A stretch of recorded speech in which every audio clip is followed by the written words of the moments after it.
no os conforméis a este mundo, sino transformaos por medio de la renovación de vuestro entendimiento, para que comprobéis cuál es la buena voluntad de Dios, agradable y perfecta. No os conforméis a este mundo.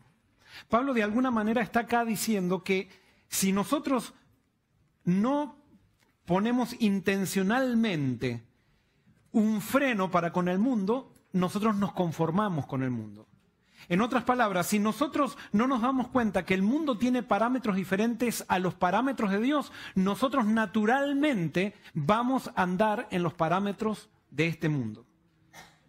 Y entonces dice, si no transformaos por medio de la renovación de vuestro entendimiento. O sea, tenemos que de alguna manera darnos cuenta que lo que el mundo ofrece es diferente a lo que Dios ofrece, y nosotros tenemos que estar dispuestos a que los parámetros del mundo, si queremos dejar el mundo, tienen que cambiar en nosotros y nosotros tenemos que adaptarnos a los parámetros de Dios.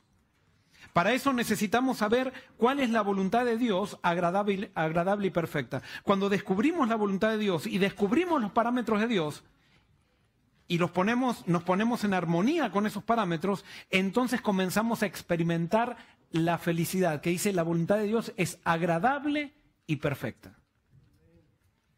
El mensaje de Dios siempre es contracultural. No puede ser que el mensaje de Dios a mí me confirme en el camino que estoy, sino que siempre me va a llamar un cambio. Y debido a esto, hoy quiero centrarme en esto, ¿por qué? Porque vivimos en una etapa de mucha confusión en el mundo cristiano. No solamente porque podríamos hablar del mundo, y muchas veces en las iglesias se hablaba del mundo, pero ¿saben qué? No, hay confusión dentro del mundo cristiano, hay confusión dentro de la iglesia. Y es importante que nosotros renovemos nuestro entendimiento para saber cuál es la voluntad perfecta y agradable de Dios. ¿Cuál es una de las confusiones? Como decía, hay una gran confusión en el mundo cristiano. Queremos aceptar el perdón de Dios sin estar dispuestos a aceptar un cambio. Siempre que Dios nos salva, nos perdona.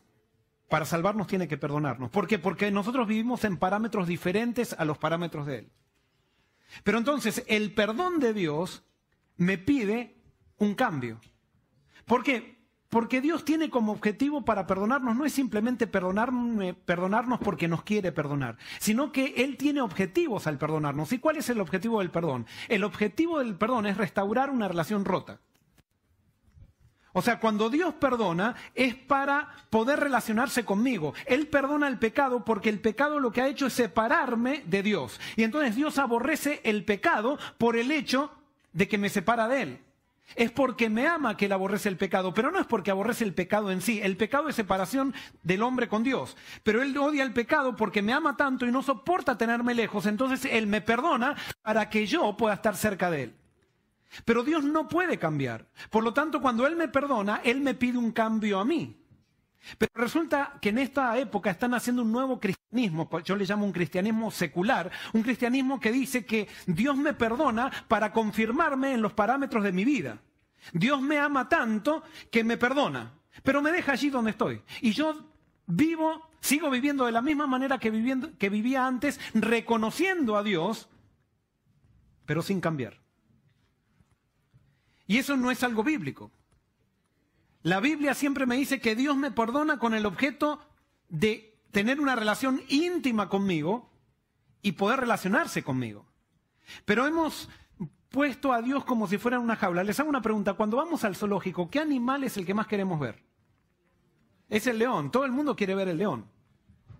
Y vamos al león y lo admiramos al león. Sí, lo admiramos al león. Hablamos del león, los chicos escriben ensayos del león, hacen reportes del león si van con la escuela y todos quieren ver al león. ¿Pero alguien quiere intimar con el león? Nadie se anima a meterse en la jaula, pero todos queremos ver al león. Eso mismo pasa en la religión de ahora.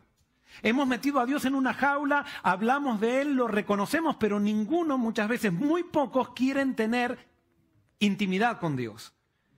quieren acercarse a Dios. Ahora, lo más interesante es que si hemos metido a Dios en una jaula y mientras haya barrotes entre Dios y nosotros lo vamos a ver como un león, pero si nos animamos a meternos, a tirar esos barrotes, vamos a encontrarnos con un manso cordero.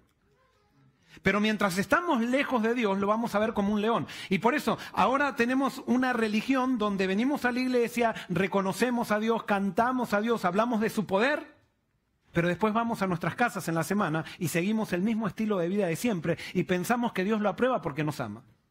El hecho que Dios nos ame no quiere decir que aprueba nuestros parámetros de vida, sino que Él nos ama y porque nos ama quiere que vengamos a Él en diferentes parámetros que Él nos va a dar el poder para lograrlo, para que podamos tener una íntima relación con Él y podamos ser felices.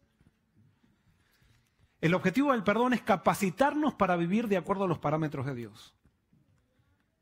Y vuelvo a repetir, Dios no me perdona para que yo siga viviendo como siempre viví, sino que me perdona para que yo cambie.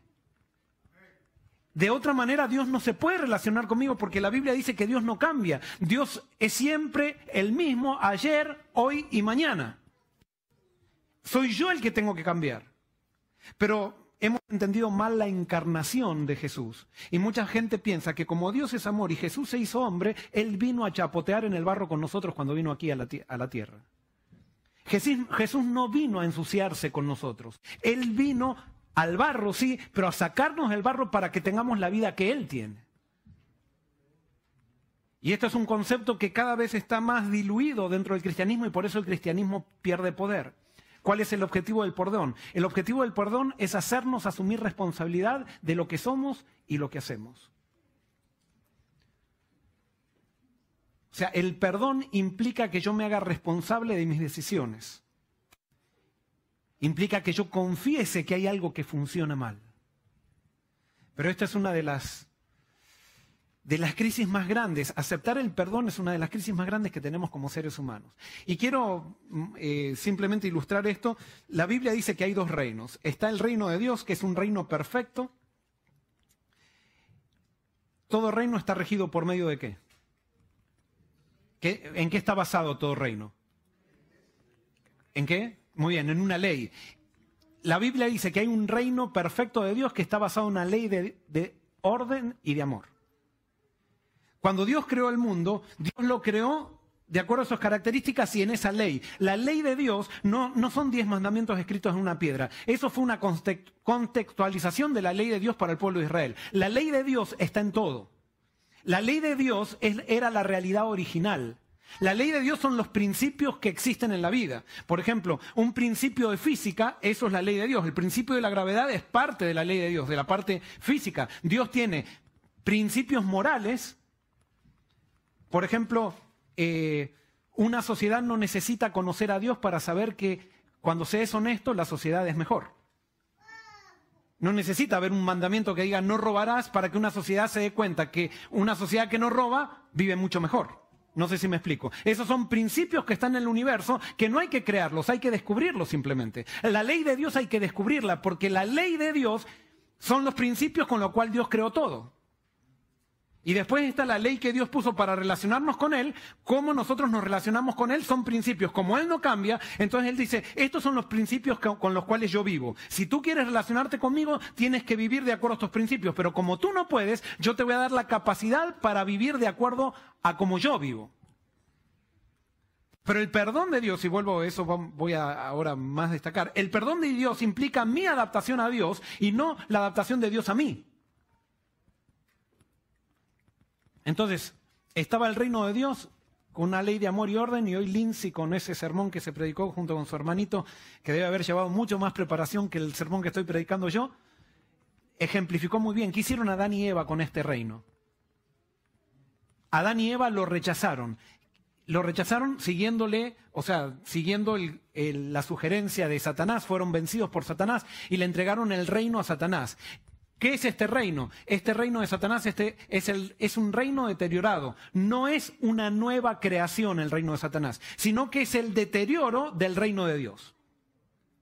El mal no es una nueva creación, el mal es un deterioro. No sé cuál es, porque, por ejemplo, la filosofía oriental dice el yin y el yang, o sea, el mal coexiste con el bien. No, el mal es una es un deterioro del bien. Por eso el mal nunca le puede vencer al bien. Porque el mal es un deterioro del bien. Es como si yo tengo una fruta madura. Una fruta madura se puede podrir. O sea, el reino de Satanás es la putrefacción del reino de Dios. Y por eso cuando Dios crea el bien, con eso estaba creando la posibilidad del mal. No porque Dios estaba creando el mal en sí, sino que el bien se puede deteriorar. Y si yo elijo que se deteriore, entonces se forma el mal a partir del bien. Pero nunca el mal se crea por sí mismo, porque el mal es un deterioro. Y por eso, un ser, ¿cómo Dios puede acceder al reino de Satanás? El reino de Satanás está regido por una ley de egoísmo y desorden. Todo lo que es desorden con respecto a la ley, o sea, al orden primigenio, es reino de Satanás. ¿Cómo Dios puede acceder a este reino? Hay dos cosas. Un ser superior puede acceder a un reino inferior, pero un reino inferior, un ser del reino inferior no puede acceder a un reino superior. ¿Por qué? Porque el inferior está contenido en lo superior, pero no lo superior contenido en lo inferior. Entonces Dios puede acceder, los seres pueden acceder por dos medios al reino de Satanás. Una es por misión, yo puedo meterme al reino de Satanás por misión, y otra es por pecado.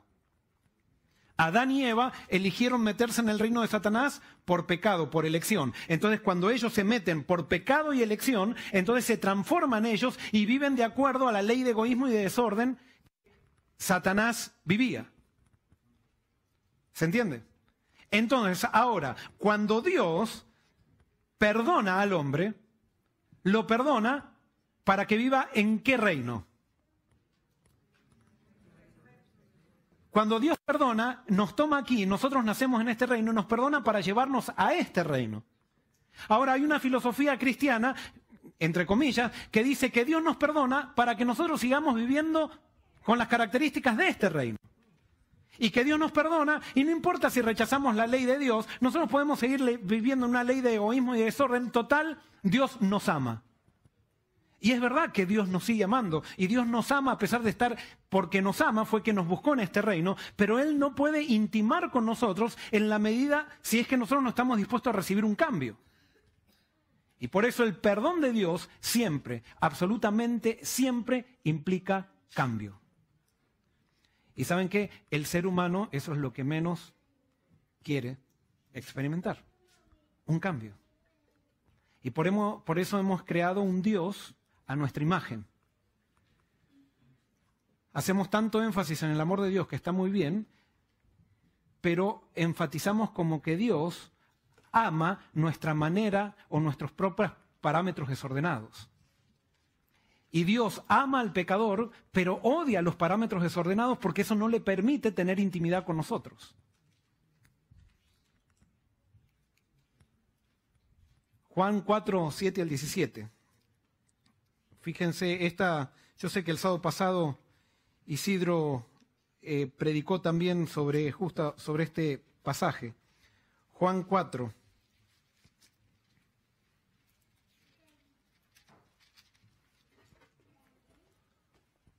...7 al 17...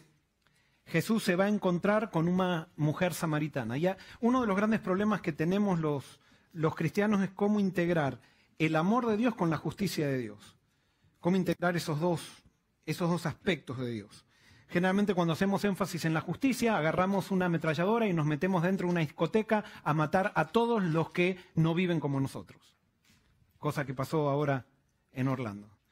Y después, cuando hacemos tanto énfasis en el amor, vamos a la discoteca a decir, todo está bien, Cristo los ama, sigan en la discoteca y hagan todo lo que quieran, total, Cristo los ama y siempre los va a amar. Y entonces citamos Romanos que dice, nada nos separará del amor de Cristo. Y es verdad, nada nos puede separar del amor de Cristo. Nada puede separar a nadie del amor de Cristo, porque el amor de Cristo siempre va a ser inmutable. Pero el amor de Cristo... No solamente el amor nos permite relacionarnos con Él, el amor nos busca. Y es lo que prepara el terreno para que yo tenga una relación con Él. Pero si yo no respondo y no acepto el cambio que Dios quiere darme, Él no se puede relacionar conmigo. Porque Dios no puede relacionarse en parámetros que van en contra de lo que Él creó, de la realidad original. Juan 14, 7 al 17. Juan 4, perdón, 7 al 17. Jesús se encuentra con una samaritana. Dice que le era necesario pasar por allí y se encuentra con esta samaritana que había sido una mujer con un vacío que había experimentado en su vida. ¿Y saben qué? Nuestro entendimiento siempre se nubla por el pecado.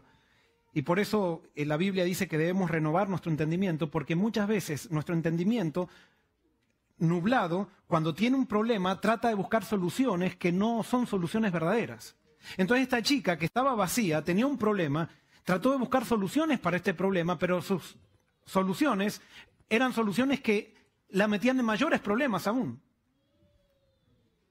Y entonces esta chica que estaba vacía, con sed física y espiritual, se encuentra con Jesús en un pozo y va en la hora donde nadie iba porque ella estaba acostumbrada a que la condenen.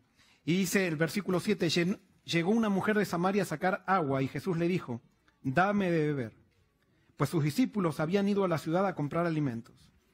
La mujer samaritana dijo, ¿cómo tú siendo judío me pides a mí de beber, que soy mujer samaritana? Porque judíos y samaritanos no se tratan entre sí. Esta samaritana se queda admirada por la actitud de Jesús. Primero, Jesús era judío. Y segundo, ¿era qué? Era hombre. Y entonces ella llega a este pozo y cuando se dio cuenta que Jesús era judío, porque Jesús se vestía como judío, dice, me va a rechazar. Pero ahora Jesús le pide un favor. Y ella dice, ¿cómo me pides a mí, siendo samaritana, un favor? Y aparte soy mujer. Ustedes saben que los judíos oraban todas las mañanas, se agradecían a Dios. Una, por no ser extranjeros, porque ellos se creían lo mejor de lo mejor. Segundo, por no ser animales, especialmente perros. Y tercero, por no ser mujer. Imagínense al nivel que tenían los judíos, la tenían a la mujer, el judío común, digamos que no había entendido los rudimentos del mensaje de Dios o de los profetas. Pero entonces ella se encuentra con Jesús que le habla y le pide un favor. ¿Qué era lo que estaba haciendo Jesús? El amor de Jesús lo estaba llevando a él a buscar a esta mujer que estaba totalmente perdida en sus pecados, pero el amor de Jesús iba en rescate de ella. Hermanos, eso es lo que nosotros como cristianos debemos hacer. Nosotros no podemos odiar al pecador, porque si odiaríamos al pecador nos estaríamos odiando a nosotros mismos. Nosotros debiéramos ir a buscar al pecador, debiéramos ir a ofrecerle agua al pecador, y eso era lo que estaba haciendo Jesús. Le pide un favor para darle el agua que él tenía, y cuando ella responde así, dándose cuenta que Jesús estaba teniendo una actitud diferente a lo que el común de la gente siempre tenía, dice, en el versículo 10 dice, respondió Jesús y le dijo, si conocieras el don de Dios y quién es el que te dice, dame de beber, tú le pedirías y él te daría agua viva. La mujer le dijo, Señor, no tienes con qué sacarla y el pozo es hondo. ¿De dónde pues tienes el agua viva? ¿Acaso eres tú mayor que nuestro padre Jacob, que nos dio este pozo del cual bebieron él, sus hijos y sus ganados? Jesús le contestó, cualquiera que beba de este agua volverá a tener sed, pero el que beba del agua del que yo le daré no tendrá sed jamás, sino que el agua que yo le daré será en él una fuente de agua que salte para vida eterna. La mujer dijo, Señor, dame ese agua para que no tenga yo sed ni venga aquí a sacarla. Jesús se dio cuenta que ella empezó a captar que Jesús tenía un agua diferente, un agua que la iba a llenar espiritualmente, que era justamente lo que ella necesitaba. Cuando ella pide ese agua, es interesante que Jesús parecía que no le interesaba mucho tener demasiados seguidores, porque pareciera que la desanima. Porque ¿qué hace Jesús? En el versículo 16 dice, y Jesús le dijo, ve, llama a tu marido y ven acá. Respondió la mujer y dijo, no tengo marido. Jesús le dijo, bien has dicho, no tengo marido, porque 5 maridos has tenido, y el que ahora tienes no es tu marido. Eso has dicho con verdad. 5 maridos había tenido esta mujer. Y el que ahora tenía no era de ella. O sea que era una samaritana rompe matrimonios. Y Jesús le ofrece el agua de vida. ¿Por qué? Porque Jesús la amaba. Y como Jesús la amaba, fue a buscarla. No fue con una ametralladora a matarla porque ella estaba viviendo en un estilo de vida diferente al que él proponía. No, fue a buscarla. Pero cuando ella pidió el agua de vida, le dice, está bien, está bien. Justo es lo que yo quiero, que vengas y quieras relacionarte conmigo. Pero ve, llama a tu marido. Jesús la confronta a ella con su problema. ¿Por qué? Porque la amaba. Jesús, siempre que se encuentre contigo, el verdadero Jesús, no un Jesús diferente, te va a confrontar con tu problema. Y por eso encontrarse con Jesús es el encuentro más incómodo que alguien puede recibir en la vida. Si bien nos encanta que nos amen, encontrarse con Jesús genera una incomodidad tremenda porque implica renunciar a mis parámetros para estar dispuesto a entrar en los parámetros de Él. Y por eso se ha inventado un cristianismo ahora actual, un cristianismo secular, donde no hay que cambiar ningún parámetro cuando me encuentro con Jesús. Simplemente Él tiene que aprobar los míos y Él tiene que adaptarse a mí y no yo a Él. Entonces es un cristianismo sin renuncia a nosotros mismos y es un cristianismo que nos lleva a vivir en el reino de Satanás siguiendo a un anticristo, porque al final ese no es el Cristo verdadero. Jesús siempre nos va a confrontar con nuestro problema. Tú tienes que responder si estás dispuesto a pasar por la incomodidad de la confrontación de Jesús y adaptarte a los parámetros de Él o seguir en tus propios parámetros. Hace un tiempo estaba predicando en un evento grande de jóvenes cristianos y hablé de la fornicación y lo que la Biblia decía acerca de la fornicación. Y al final vino una chica muy honesta y me dijo, Joel, quiero decirte que mientras predicabas me daba muchísima rabia y me molesta muchísimo cómo predicas. No me gusta. Bueno, no me dijo nada nuevo, no me considero un gran predicador, me considero alguien que transmite un mensaje, pero no un gran predicador.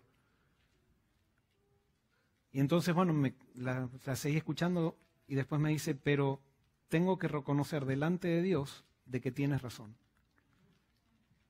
Y a pesar que yo he fornicado, me gusta fornicar con mi novio, me doy cuenta que ese no es el plan de Dios para mí. Y quiero agradecerte. Se fue la chica y después pasaron unos 2 o 3 meses, después me escribió una carta pidiéndome libros. Ella estaba en otro país muy lejano pidiéndome libros porque ahora decía, yo quiero dedicarme a repartir libros para que la gente sepa que Cristo va a venir pronto. O sea, una chica que tuvo la valentía de pasar por la incomodidad de la confrontación con Cristo. Nunca va a ser un encuentro cómodo el de Jesús, porque Jesús te va a pedir un cambio. Como le pidió a esta samaritana. Ahora fíjense, con la samaritana, Jesús no se quedó hablando del marido que tenía y tienes que dejar el marido. No, a Jesús no le interesa tanto que tú dejes un marido, que dejes conductas pecaminosas. A Jesús lo que le interesa es que vayas a Él. Y cuando tú vas a Él, entonces vas a tener la fuerza para dejar la conducta pecaminosa. Jesús no está tan interesado en tu conducta, está más interesado en ti, en tener una relación íntima contigo. Esto me muestra también que en el pueblo de Dios pueden estar incluso una de matrimonios que deshizo, por lo menos 3 debe haber deshecho, matrimonios que debe haber deshecho. Ahora yo te digo, ¿cómo recibirías en tu iglesia a alguien que ha tenido ese pasado? ¿Lo recibiríamos con el Evangelio o lo recibiríamos con una ametralladora? Bueno, acá no somos del Islam, pero lo recibiríamos quizás con disciplinas, con que no suba a la plataforma, con un montón de reglas que tenemos para hacer considerar a alguien un cristiano de segunda calidad. Ojalá que no. Ojalá que esta sea una iglesia de salvación. Pero hermanos, no nos confundamos. No vamos a estar subiendo a la plataforma aquella que persiste en romper matrimonios. No sé si me explico. Jesús con amor fue a llevar a alguien a rescatarla y no tuvo en cuenta su pasado porque Jesús se dio a sí mismo para que esta persona sea perdonada. Pero aceptar el perdón de Jesús implica aceptar también su cambio. Implica aceptar vivir en los parámetros que Él vivió o que Él vive. Ahora te hago una pregunta, esta es una pregunta interesante. ¿Qué le dirías tú a la esposa, no mejor, a la esposa del amante de la samaritana que está mirando desde la ventana cuando Jesús la está llamando a la samaritana como discípulo. ¿Me explico? La samaritana tenía un amante. Ese amante tenía una esposa que estaba sufriendo la mala conducta de la samaritana. Pero ahora reencuentra que la esposa... La esposa del amante de la samaritana está mirando desde la ventana, así mirando una tarde, pensando en lo que le hizo el marido y cómo la dejó y que esto y que lo otro. Y entonces resulta que aparece Jesús, el que dicen que es Mesías, un humilde carpintero, y está hablando con la que le quitó el marido, está hablando ahí en el pozo. Y resulta que no solamente está hablando, ella mientras habla dice, este si es el Mesías, le va a cantar todas, ¿eh? Y sí, Jesús le cantó todas. Pero le cantó todas por amor para que sea su discípulo. Es más, a la samaritana le hizo una revelación que a ninguna otra persona en el Nuevo Testamento o en su ministerio le hizo. A la samaritana se le reveló como Mesías. A nadie le dijo él que él era el Mesías. Y a la samaritana sí. Y la samaritana de ahí salió corriendo para traer a todos sus amigos para que escuchen a Jesús. ¿Qué le dirías a la esposa del amante de la samaritana? ¿Sabes qué? A veces el actuar de Dios genera muchos misterios que no podemos entender. Pero el amor de Dios es tan grande que hasta ama a la persona que te robó el marido. Y está dispuesto incluso a salvarlo y a hacerla parte de su pueblo. Por eso es necesario que si tú vives manejado o manejada por rencores del pasado, es necesario que se lo entregues a Dios. No vaya a ser que Dios está queriendo salvar a aquella persona que odias y esa persona que odias llegue antes al cielo que tú y tú te pierdas por causa de esa persona que odias porque no la puedes perdonar. Mateo 19, 18 al 22. Mateo 19, 28 al 22. Tenemos otra historia muy conocida. Vamos a leer desde el 16 al 22. Dice así, entonces se acercó uno y le dijo, Maestro bueno, ¿qué bien haré para tener la vida eterna? Él le dijo, ¿por qué me llamas bueno? Nadie es bueno sino uno, Dios. Pero si quieres entrar en la vida, guarda los mandamientos. Le preguntó, ¿cuáles? Y Jesús le contestó, no matarás, no adulterarás, no hurtarás, no dirás falso testimonio, honra a tu padre y a tu madre, y amarás a tu prójimo como a ti mismo. El joven le dijo, todo esto lo he guardado desde mi juventud. ¿Qué más me falta? Jesús le dijo, si quieres ser perfecto, anda, vende lo que tienes y dalo a los pobres y tendrás tesoros en el cielo. Ven y sígueme. ¿Cuál fue la respuesta de este joven? ¿Qué fue? El versículo 22 dice, al oír el joven estas palabras, se fue triste porque tenía muchas posesiones. Fíjense qué interesante. Vamos a volver acá para atrás un poquito. A esta. ¿En qué reino vivía este joven? ¿En el reino de Dios o en el reino de Satanás? De toreador de Satanás. Ahora, ¿qué hacía él en su vida? Según lo que él dice. Guardaba los mandamientos. Fíjense qué interesante. Alguien viviendo en el reino deteriorado de Satanás y guardando los mandamientos de Dios. ¿Qué quiere decir esto? Que yo, cuando no quiero cambiar, puedo disimular esa falta de deseo de cambio con conducta buena para que engañarme a mí mismo y engañar a los demás de que yo estoy con Dios. No todo el que se porta bien está con Dios. Ahora, todo el que está con Dios se porta bien, pero no todo el que se porta bien está con Dios. ¿Por qué? Porque el joven, les hago una pregunta, ¿el joven rico aceptó el perdón de Dios? No, ¿por qué no lo aceptó? Porque él pensaba que no lo necesitaba. Entonces, si no aceptó el perdón de Dios, no aceptó el cambio de Dios tampoco. ¿Por qué? Él no aceptaba los parámetros de Dios. Él quería seguir viviendo de acuerdo a sus parámetros. Cuando se fue triste, él pensaba que la religión de Jesús era simplemente decirte, ay, yo necesito a alguien de plata en mi movimiento. Yo estoy durmiendo bajo un árbol todos los días. Qué bien que me vendría tu plata para mí. Así que vení, no te voy a decir nada, no te voy a desanimar ni nada. Venite conmigo porque acá te necesitamos aquí. No, Jesús a él lo confronta con su problema, como te confronta a ti y a mí con nuestro problema, porque a Jesús no le interesaba tener seguidores, le interesaba tener discípulos. Y para ser discípulo, Jesús en 14:33 dice, para ser discípulo mío tienes que estar dispuesto a renunciar a todo lo que tienes. Si no, no puedes ser mi discípulo. Puedes desear ser mi discípulo, pero no vas a poder ser mi discípulo si no estás dispuesto a renunciar a todo lo que tienes. Y cuando Jesús habla, renunciar a todo lo que tienes, no está hablando de carro, de casa, no está hablando de billetera, está hablando de ti mismo, de tú estar dispuesto a vivir en los parámetros de Él, no en los parámetros tuyos. ¿Y cuál era el problema del joven rico? El problema del joven rico era que guardaban los mandamientos para poder pisotear a los que tenía alrededor de él. Jesús claramente demostró que aquel que está en el reino de él, si quiere amar a él, tiene que amar al otro. Cuando venga el día del juicio final, dice, ¿cómo evaluó Jesús quién lo amó a él? Dice, cuando tú le diste un vaso de agua a un niño, ¿me lo estabas dando a quién? A mí. Y es por eso que la vida cristiana se evalúa en cómo yo me relaciono con los demás. No se evalúa en si guardo los mandamientos como el joven rico, que él pensaba que se portaba bien y por eso entonces no se evalúa por cómo soy de responsable en la iglesia, sino se evalúa cómo me llevo con los demás y cuánto amor le doy a los demás. Y por eso Dios dice, si me quieres amar a mí, en 1 Juan decía, hay gente que dice que ama a Dios, que no lo ve, y odia a su hermano que ve.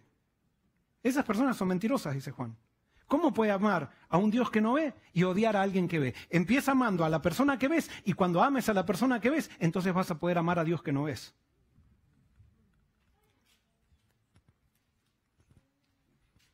El joven rico no aceptó los parámetros de Jesús y no quiso el cambio. Y entonces no pudo aceptar el perdón y se fue camino a la perdición. Y ahora hago una pregunta. ¿Cuándo somos salvos? ¿Cuando cambiamos o cuando aceptamos? ¿Cuándo somos salvos? ¿Cuando cambiamos o cuando aceptamos?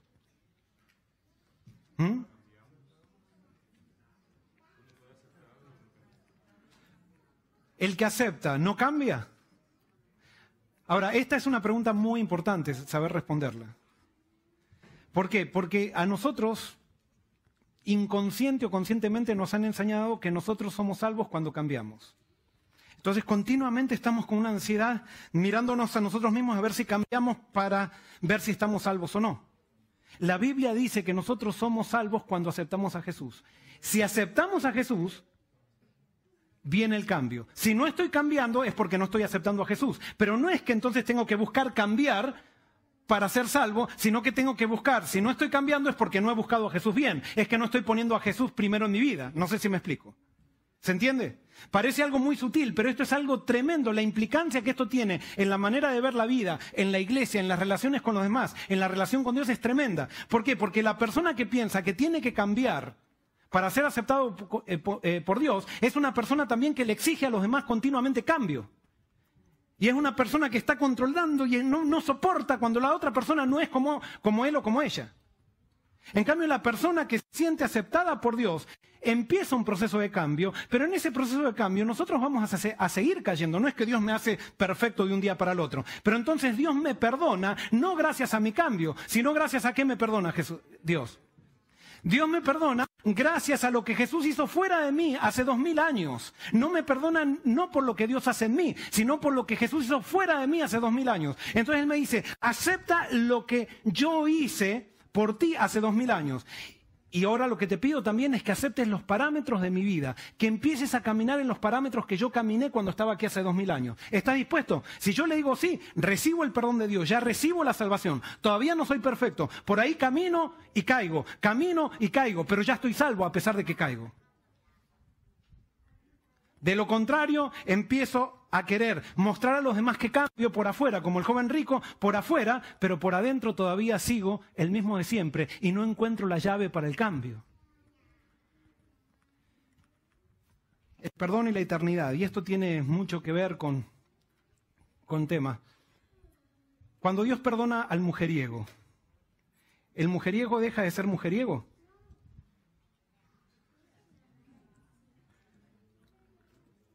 Cuando Dios perdona al mujeriego, ¿el mujeriego deja de ser mujeriego?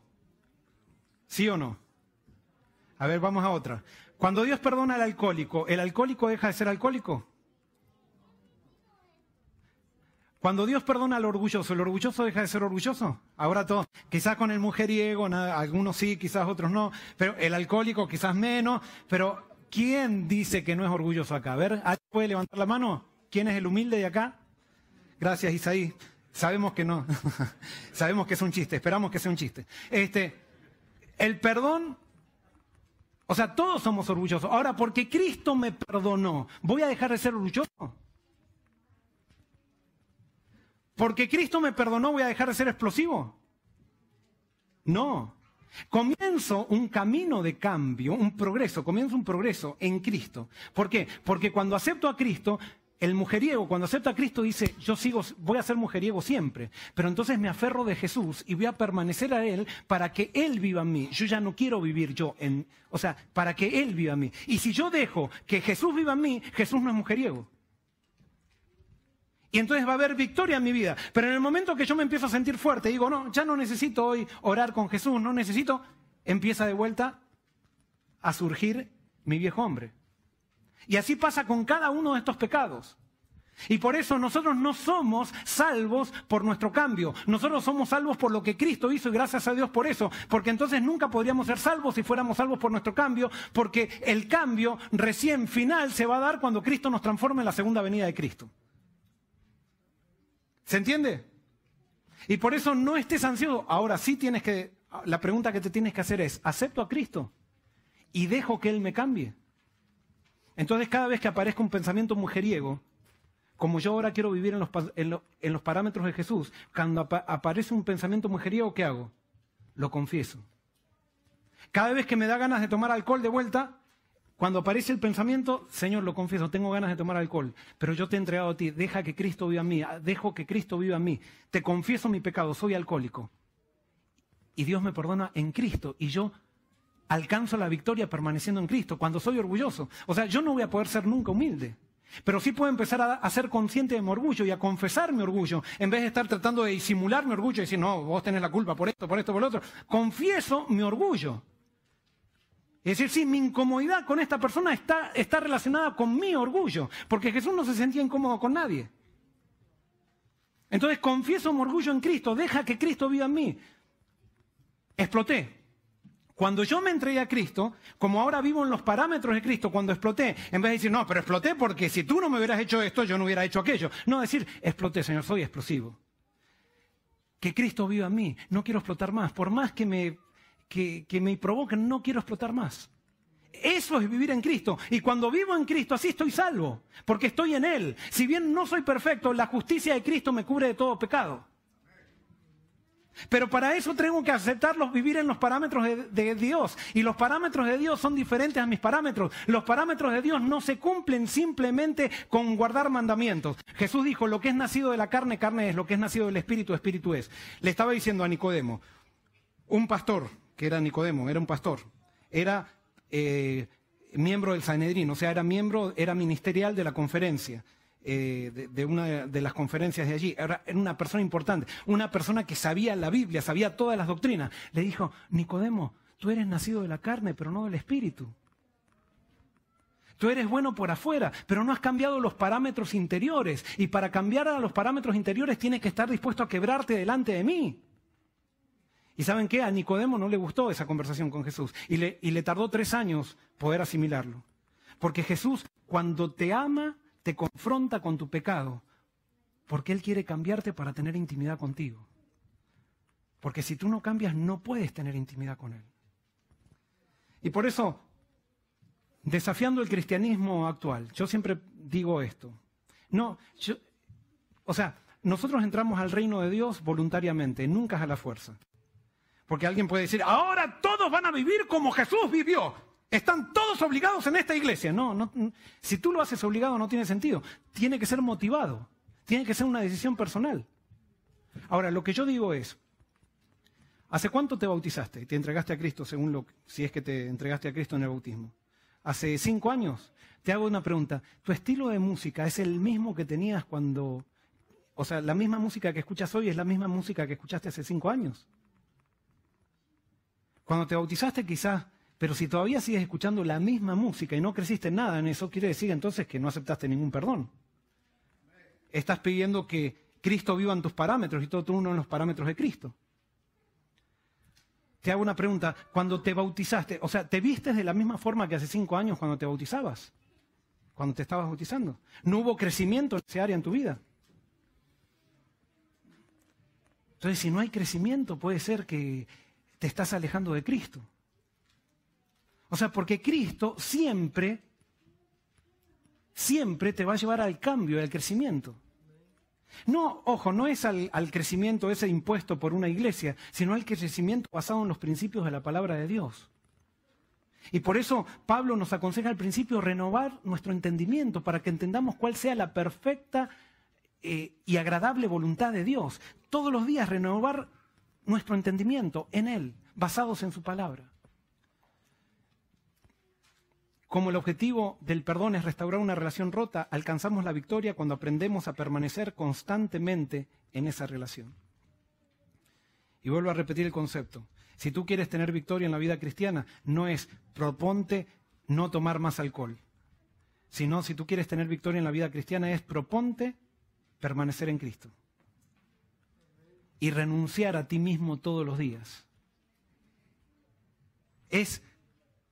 Si ustedes analizan, por ejemplo, la historia de los grandes patriarcas, ustedes van a ver que ellos fueron aprendiendo a permanecer cada vez más tiempo en Él, cada vez más tiempo en Jesús, cada vez más tiempo en Jesús. Pasó eso con Moisés. Y sin embargo, Moisés pecó el último mes de su vida y no por eso se perdió. Porque su tendencia era permanecer. Y cuando pecó, confesó su pecado y Cristo lo perdonó. Porque él no era salvo por su cambio. Él era salvo por lo que Cristo iba a hacer por él después de 2000 años que él viviera. Tú eres salvo por Cristo. Y cuando aceptas a Cristo, aceptas el cambio que Él quiere realizar. Pero ese cambio es progresivo. ¿Por qué digo el perdón y la eternidad? ¿Por qué puse ahí el perdón y la eternidad? Sí, el perdón se manifiesta en un cambio que le permitimos a Dios hacer en nuestra vida. Y eso trae incomodidades. Pero las incomodidades que trae el hecho de salir de mis parámetros para entrar en los parámetros de Dios es suplida por la satisfacción que trae el servicio que Dios me propone cuando vivo con Él.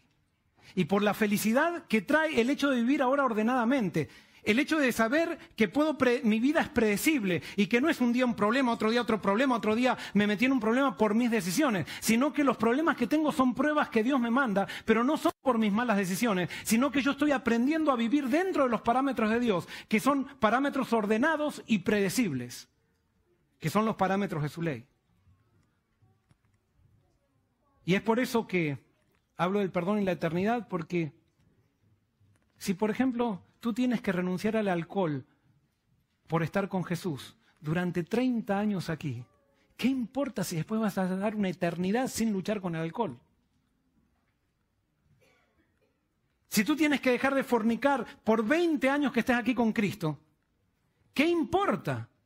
Si vas a estar una eternidad feliz, ya no vas a tener que luchar contra la fornicación cuando estés en el cielo. Ahora, la pregunta es si crees realmente que hay una eternidad. Ahora, si no crees que hay una eternidad, no tiene sentido que estés aquí, vete. Y no pierdas tiempo acá un sábado sentado aquí escuchando un sermón que no tiene sentido. Ahora, si realmente crees que hay eternidad, tenemos que estar dispuestos a renunciar a lo que sea con tal de permanecer en Cristo. A pesar que cambiar mis parámetros implica ir en contra de mis sentimientos, implica ir en contra de lo que yo pienso que soy, implica ir en contra de todo lo que me enseñaron. Pero si es simplemente por 20 años, hay una eternidad que se me promete. Y es una eternidad con Dios, donde cada día vamos a ser más felices. Imagínense en el año 3.300 trillones que estemos viviendo, siendo cada día más feliz. Y vamos a pensar en estos 30 años que vivimos acá, sin tomar alcohol, sin ir a la discoteca. ¿Qué nos perdimos? No nos perdimos nada. Es más, cuando empiezas a vivir para Cristo y servir a Cristo, no te interesa la diversión.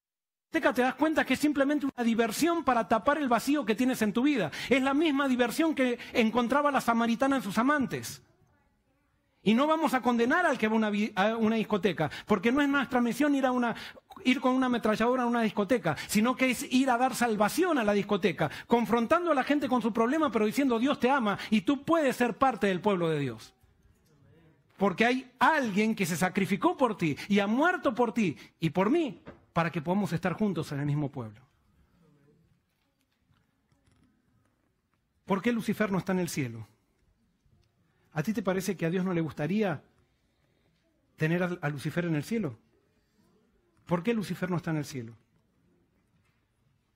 Y no lo voy a analizar porque ya es tarde, pero Lucifer no está en el cielo. En Isaías 14 dice que él quería ser semejante al Altísimo. Algo muy bueno. Pero ¿sabes qué? Lucifer, él estaba dispuesto a aceptar el perdón de Dios, pero no los parámetros de Dios. Y él está en... Esa es la religión de Lucifer. Quiere que nosotros pensemos de la misma manera. Que nosotros aceptemos, reconozcamos a Dios en nuestra vida, pero no aceptar los parámetros de Dios. ¿Lucifer reconoce a Dios, sí o no? Sí. ¿Le tiene temor a Dios? Sí. Hasta le tiene miedo a Dios. Es más, Dios le dice algo y él tiene que obedecer. No hay más obediente que Lucifer cuando Dios da una orden. O sea, Lucifer no puede contradecir las órdenes de Dios. Sin embargo, reconoce a Dios, pero no tiene intimidad con Dios porque no está dispuesto a aceptar los parámetros de Dios. Quiero terminar con este versículo, que está en Primera de Pedro.